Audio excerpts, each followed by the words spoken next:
আচ্ছা, তো এই চ্যাপ্টার, আচ্ছা 10th এডিশনের বইটা আমরা ফলো করতেছি তাই না?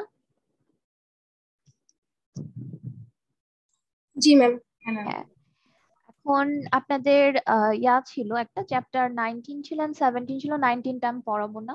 সো 17 এর খুব কম পার্ট আর কি আছে, যেমন 17 থেকে আমরা জাস্ট 17.1 পোর্শনটা, হ্যাঁ, আর 17.2 পোর্শনটা, এই দুইটা পোর্শনই দেখবো। হ্যাঁ, এইটুক দেখলেই আমাদের হয়ে যাবে। তাহলে এই চ্যাপ্টার থেকে আপনারা বই থেকে কতটুকু পড়বেন বলেন তো? ম্যাম এই যে ইয়েটা 17.1 and 17.2। আচ্ছা আচ্ছা, এখন এই চ্যাপ্টারে মেইনলি যে জিনিসটা নিয়ে কথা বলছে সেটা হচ্ছে প্রোটেকশন। তো আমি একটু হালকাভাবে বলে দিই যে এই কনসেপ্টটা কি। এখন আমরা তো মাল্টি প্রোগ্রামিং ইউজ করতেছি তাই না? আমাদের অনেকগুলো প্রসেসর আছে, মাল্টিকোর প্রসেসর আমরা ইউজ করতেছি। আমাদের প্রোগ্রামিং এর এই কি বলে এই লেভেলটা বাড়তেছে, যে আমরা একসাথে অনেকগুলো প্রসেস চালাতে পারি, ঠিক আছে? বা মাল্টি প্রোগ্রামিংটা আমাদের কিন্তু বাড়তেছে। এখন যখন একটা অপারেটিং সিস্টেমে অনেকগুলো প্রসেস একসাথে চলে, ঠিক আছে, প্যারালালি চলে, তখন দেখা যায় যে প্রসেস গুলো কি করতে পারে, একটা মানে কিছু রিসোর্স শেয়ার করে। এখন কোন প্রসেস কোন রিসোর্সটাকে অ্যাক্সেস করতে পারবে, অথবা ধরেন আমরা মেমোরি ম্যানেজমেন্ট পড়ছি। সো একটা প্রসেস যদি আরেকটা প্রসেসের মেমোরিকে অ্যাক্সেস করে ফেলে, তাহলে কি করতে পারে সে? ওই প্রসেসের যে কাজটা আছে বা ওই এরিয়াতে কিন্তু ম্যালিশিয়াস কিছু করে ফেলতে পারে বা ভুল কিছু করে ফেলতে পারে। সো এই জন্য হচ্ছে, যেমন আমরা ফেসবুক ইউজ করি, আমাদের কিন্তু একটা পাসওয়ার্ড থাকে, একটা প্রোটেকশন থাকে, অন্য কোনো ব্যক্তি আমাদের ফেসবুকে ঢুকতে পারবে না। যদি ঢুকতে পারে সে কি করতো, সে হয়তো বা আপনার উল্টাপাল্টা কোনো কাজ করতো বা ম্যালিশিয়াস কোনো অ্যাক্টিভিটি করতো। তো এই যে প্রোটেকশনটা, এই যে আমরা আমাদের মানে একটা প্রসেসের যে অ্যাক্সেস প্যারামিটার গুলো আছে, যে যে রিসোর্সে অ্যাক্সেস করতে পারবে বা যে মেমোরি প্লেসটাকে অ্যাক্সেস করতে পারবে, এগুলা হচ্ছে প্রোটেকশনের আওতায় আসে। যে আমরা কিছু পারমিশন দিয়ে দিব প্রসেসকে। যেমন প্রসেস ধরেন আমরা যখন আচ্ছা, প্রসেসের পারমিশন তো বুঝলাম, যে প্রসেস কোন রিসোর্সকে ইউজ করতে পারবে অথবা কোন মেমোরিকে অ্যাক্সেস করতে পারবে, এগুলো হচ্ছে, বা কোন ফাইলকে অ্যাক্সেস করতে পারবে, এগুলা হচ্ছে আমরা কিছু পারমিশন দিয়ে দিই। এখন আরেক ধরনের পারমিশন থাকে, সেটা হচ্ছে ইউজার পারমিশন, ঠিক আছে? এখন আমরা তো লিনাক্স ইউজ করছি তাই না? কিছু কিছু জায়গায় ধরেন আমরা যখন কোন একটা ফাইলকে এক্সিকিউট করতে যাচ্ছি, মাঝে মাঝে আমাদের কি কি পারমিশন ডিনাইড দেখায় না? হ্যাঁ মানে আমাদের অপারেটিং সিস্টেমের সব ইউজারের কিন্তু পারমিশন থাকে না সবকিছু অ্যাক্সেস করার, সবকিছুতে অ্যাক্সেস করার পারমিশন পারমিশন থাকে না। থাকে না। এটা কেন করা হয়? যাতে আমাদের মানে অনেকগুলো ইউজারও যদি থাকে, হ্যাঁ, একটা ইউজার যাতে আরেকটা ইউজারের ইনফরমেশনকে অ্যাক্সেস করতে না পারে, অথবা আমাদের যে রুট ডিরেক্টরি বুঝি আমরা রুট ডিরেক্টরি, হ্যাঁ ম্যাম। লিনাক্সে, হ্যাঁ একদম হচ্ছে শুরুর যে ডিরেক্টরিটা ইউজারেরও আগে থাকে। তো সেই রুট ডিরেক্টরিতে কিন্তু পারমিশন অনেক বেশি থাকে, ঠিক আছে? এরপর যখন আপনি ইউজার লেভেলে চলে যাবেন, আপনার পারমিশনটা কমে যাবে। তো এই যে আমাদের অপারেটিং সিস্টেমটাকে প্রোটেক্ট করার জন্যই আমরা হচ্ছে এই পারমিশন বা অ্যাক্সেস এগুলা দিই। যেমন আপনারা দেখবেন যে আপনারা যখন .sh ফাইলটা আমরা যে ল্যাবে করছি, .sh ফাইল শেল স্ক্রিপ্টিং করছি, ব্যাশ কোডটা যখন রান করতে যাই, আমাদের কিন্তু পারমিশন দিতে হয়। শুরুতে কিন্তু পারমিশন ডিনাইড দেখায়, রান করতে চায় না। আমরা কি কমান্ড দিয়ে পারমিশনটা দেই, কারো কি মনে আছে? ম্যাম কোনটার জন্য? ধরেন একটা ব্যাশ কোড আছে, .sh ফাইল, সেটাকে রান করব। হ্যাঁ, রান করতে গেলে আমাদের কিন্তু শুরুতেই একটা পারমিশন ডিনাইড দেখায়। হ্যাঁ তো ওইটার জন্য আমরা একটা কমান্ড দিয়ে কিন্তু পারমিশনটা নেই, chmod +x, x তে হচ্ছে এক্সিকিউটের জন্য। সো এরকম হচ্ছে আমাদের অপারেটিং সিস্টেম যে কাজটা করে, ইউজার আর হচ্ছে প্রসেসের পার্সপেক্টিভে আমাদের যে রিসোর্স আছে, ধরেন সিপিইউ অথবা হচ্ছে ফাইল অথবা মেমোরি, এই যে আমার এগুলো হচ্ছে সিপিইউর মানে এগুলো হচ্ছে অপারেটিং সিস্টেমের রিসোর্স। সো এই রিসোর্স গুলোকে হচ্ছে আমার সবাইকে অ্যাক্সেস করতে দেয় না। একটা নির্দিষ্ট প্রসেস একটা নির্দিষ্ট রিসোর্সকে অ্যাক্সেস করতে পারবে, যেটা তার পলিসিতে লেখা থাকবে, হ্যাঁ, সেটাকে অ্যাক্সেস করতে পারবে, অন্য প্রসেসের রিসোর্সকে অ্যাক্সেস করতে পারবে না। সো এটা মেইনলি করা হয় হচ্ছে ম্যালিশিয়াস অ্যাক্টিভিটি আর দূর করার জন্য এবং আমাদের সিস্টেমটাকে প্রোটেক্ট করার জন্য।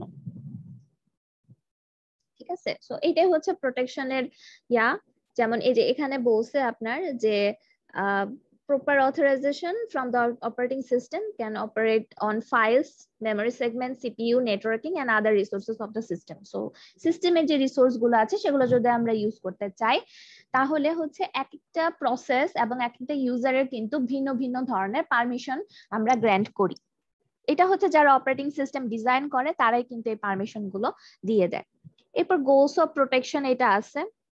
তো আমি মেইনলি যে কথাটা বললাম যে আমাদের অপারেটিং সিস্টেমের সিকিউরিটি বাড়ানোর জন্য বা যে জিনিসগুলো বললাম আর কি, যে একজনের রিসোর্স যাতে আরেকজন ইউজ করতে না পারে, একজন যে মেমোরিটা ইউজ করতেছে সেই মেমোরিতে যাতে আরেকটা প্রসেস অ্যাক্সেস করতে না পারে, এইগুলাই হচ্ছে প্রোটেকশনের গোল।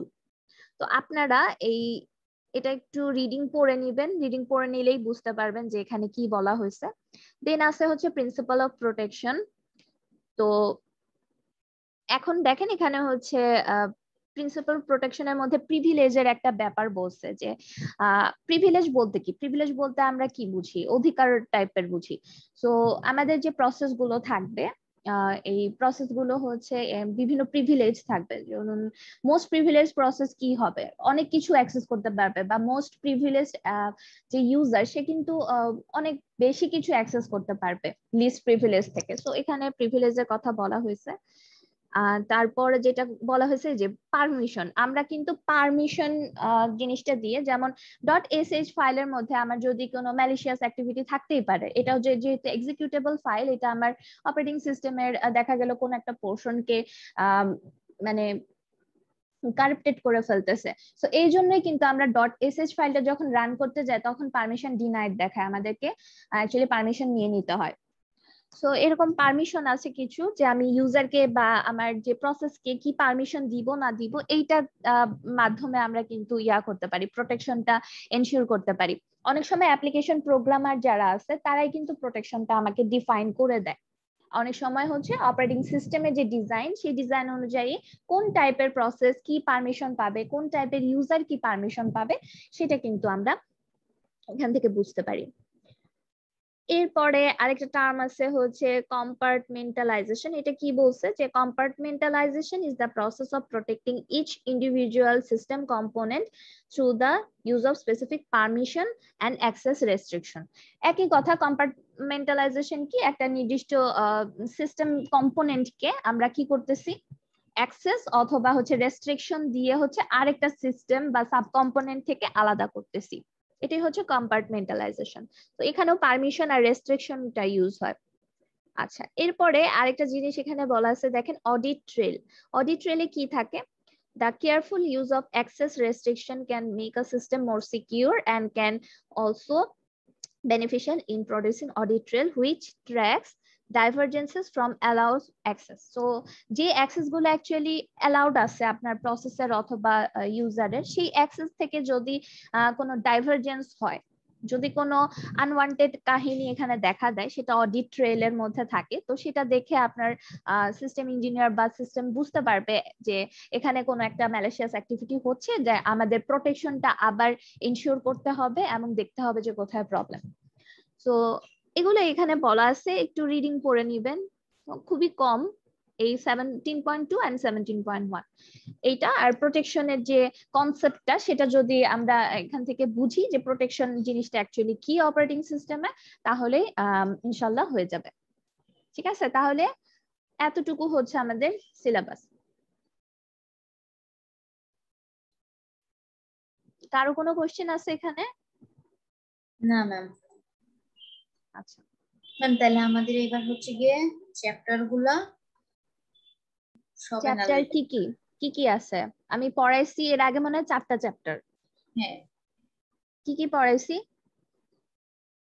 6 4 4 তো এর আগেই পড়ানো হয়েছে, 5 পড়ছিলাম, 6 পড়ছিলাম।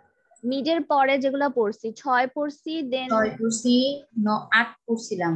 8 9 10। হ্যাঁ, 8 9 10 পড়ছিলাম। আচ্ছা, আমি স্লাইড হচ্ছে দিয়ে দিছি, আর একটা স্লাইড মেবি বাকি আছে, আমি দিয়ে দিব স্লাইড। ঠিক আছে, সেগুলাই হচ্ছে আমাদের এক্সামে থাকবে। এক্সামের সিলেবাস খুব বেশি না। সো আমি যদি আপনাদের ইম্পর্টেন্ট কিছু বলতে চাই তাহলে বলবো যে আমরা যে ডেডলক অ্যাভয়েডেন্স বা ডেডলক ডিটেকশনের অ্যালগোরিদম গুলো দেখে আসছি, অ্যালগোরিদম গুলো ভালো করে দেখবো। তারপরে আমরা ভার্চুয়াল মেমোরি যে ওখানে দেখছি, ওখানে বেশ কিছু পেজ রিপ্লেসমেন্ট ছিল, তারপরে হচ্ছে ট্রান্সলেশন লুকেসাইড বাফার ছিল, ওই জিনিসগুলো ভালো করে দেখবো। তো এখানে হচ্ছে আমি যতটুকু পড়াইছি সেই ক্লাসগুলো যদি মনোযোগ দিয়ে শুনেন তাহলে আপনাদের ভাইবাতে বা এসবে অ্যাকচুয়ালি প্রবলেম হবে না। ঠিক আছে, ওকে ম্যাম। তো আমি হচ্ছে রেকর্ডিংটা অফ করে দিচ্ছি।